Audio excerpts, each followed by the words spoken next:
তিনটি কাজ করলে 100% রিজিক বাড়বে, এটা কেউ ঠেকাতে পারবে না। নবীজি সাল্লাল্লাহু আলাইহি সাল্লাম এই তিনটি আমলের কথা নিজেই বলে দিয়েছেন। এই তিনটি আমল যদি আপনি করতে পারেন, আপনার ঘরে কোনো অভাব থাকবে না।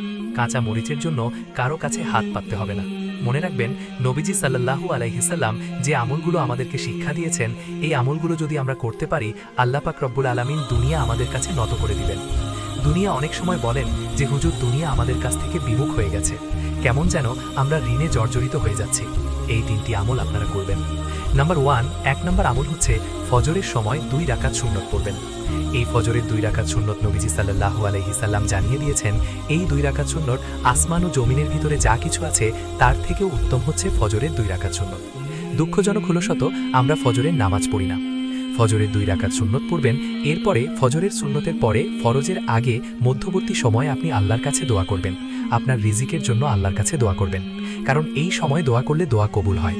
আমরা অনেকেই জানি না, নবীজি জানিয়ে দিয়েছেন তিরমিজি শরীফের হাদিস, আজানেতের মাঝখানে দোয়া করলে সেই দোয়া ফিরিয়ে দেওয়া হয় না।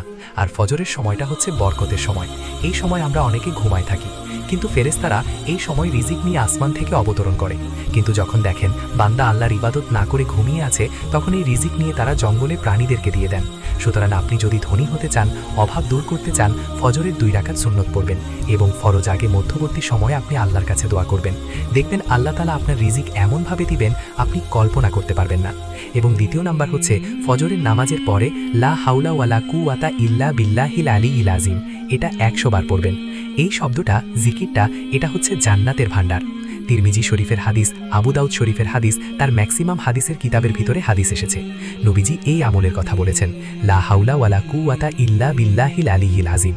এটা হচ্ছে জান্নাতের ভান্ডার, জান্নাতের গুপ্তধন। এটা 100 বার পড়বেন। আল্লাহ পাক রব্বুল আলামিন ওই দিনের যত কিছু প্রয়োজন আছে সকল প্রয়োজন আল্লাহ তাআলা মিটিয়ে দিবেন।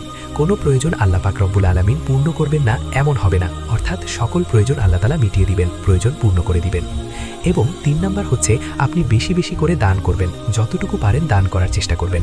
নবীজি সাল্লাল্লাহু আলাইহি ওয়াসাল্লাম জানিয়ে দিয়েছেন, যখন কোনো বান্দা আল্লাহর জন্য খরচ করে, আল্লাহ যদি কোনো কারণে তার উপরে আগুন্বিত হয়ে থাকেন, দান করার দ্বারা আল্লাহ তাআলা তার প্রতি সন্তুষ্ট হয়ে যান। শুধু তাই নয়, আস-সাদাকা তুবাদিরুল বালা, donation protect from all accident. সকল বিপদ আপদ থেকে, বালা মুসিবত থেকে, দুর্ঘটনা, অ্যাক্সিডেন্ট থেকে আল্লাহ বান্দাকে হেফাজত করবেন দানের মাধ্যমে। এজন্য যতটুকু পারেন দান করবেন। এই 3টি আমল আপনার কপাল খুলে দিবে, আপনার ভাগ্য খুলে দিবে।